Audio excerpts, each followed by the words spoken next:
Forcat e emergjencës civile të 13 shteteve nga Ballkani e Mëgjer, përfshirë edhe Italinë, kanë ngritur kampin e tyre në afërsi të urës së re të Bunës, nga ku filloi stërvitja e titulluar Flood North Albania. Kjo stërvitje ka si objektiv testimin e përgatitjes së forcave të mbrojtjes civile në rast përmbytjesh, gatishmërinë e institucioneve vendase si dhe koordinimin mes vendit pritës dhe ndihmës që vjen nga shtetet e tjera. Ky projekt financohet nga DG ECO, Bashkimi Evropian, ndërsa drejtohet nga Agjencia Kombëtare e Mbrojtjes Civile të Shqipërisë. Në partneritet janë edhe Malizi, Kosova, Greqia, Italia, Çipro, Maqedonia e Veriut dhe Bullgaria. Shkodra është zgjedhur si rajoni me risk të lartë përmbytjeje, ndaj dhe stërvitja komplekse është përqendruar në kërkim shpëtimin e njerëzve në rrezik, kombinuar me ndërhyrje nga toka, mjetet lundruese dhe ajri, ku përfshihen edhe 3 helikopter.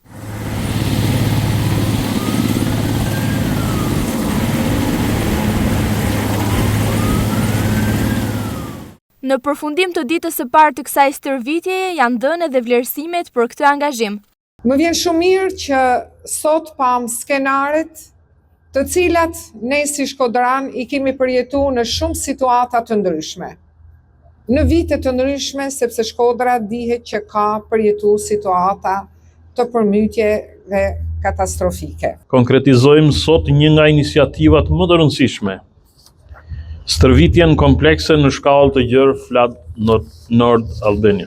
Ky projekt i financuar nga Bashkimi Evropian në cilësinë e vendit pjesëmarrës në mekanizmin evropian të mbrojtjes civile, ku Shqipëria prej 2023 aderon, konsiston në një skenar gjithëpërfshirës që do simulojmë menaxhimin e një përmbytje në shtrirje të gjerë, i cili synon përmirësimin e vendimarrjes, do të mundsoj ndarjen e kapaciteteve dhe burimeve, përdorimin e mjeteve inovatore dhe trajnimin e përbashkët. I have absolute confidence.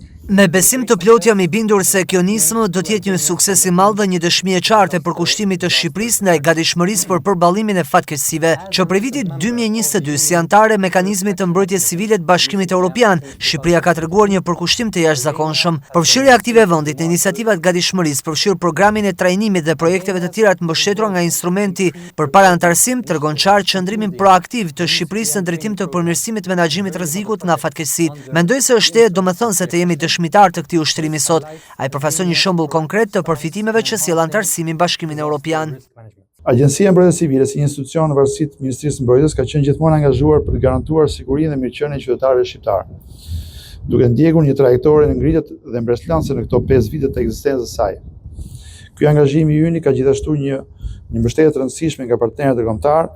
Nuk është vetëm një investim në kapacitetet tona të reagimit, por është një konfirmim i rëndësishëm i partneritetit tonë të ngushtë me Bashkimin Evropian në këtë fushë. Stërvitja Flood North Albania në rajonin e Shkodrës do të zgjasë për 4 ditë dhe zhvillohet në kushte të ndryshme, duke u përshtatur situatave që krijohen gjatë përmbytjeve.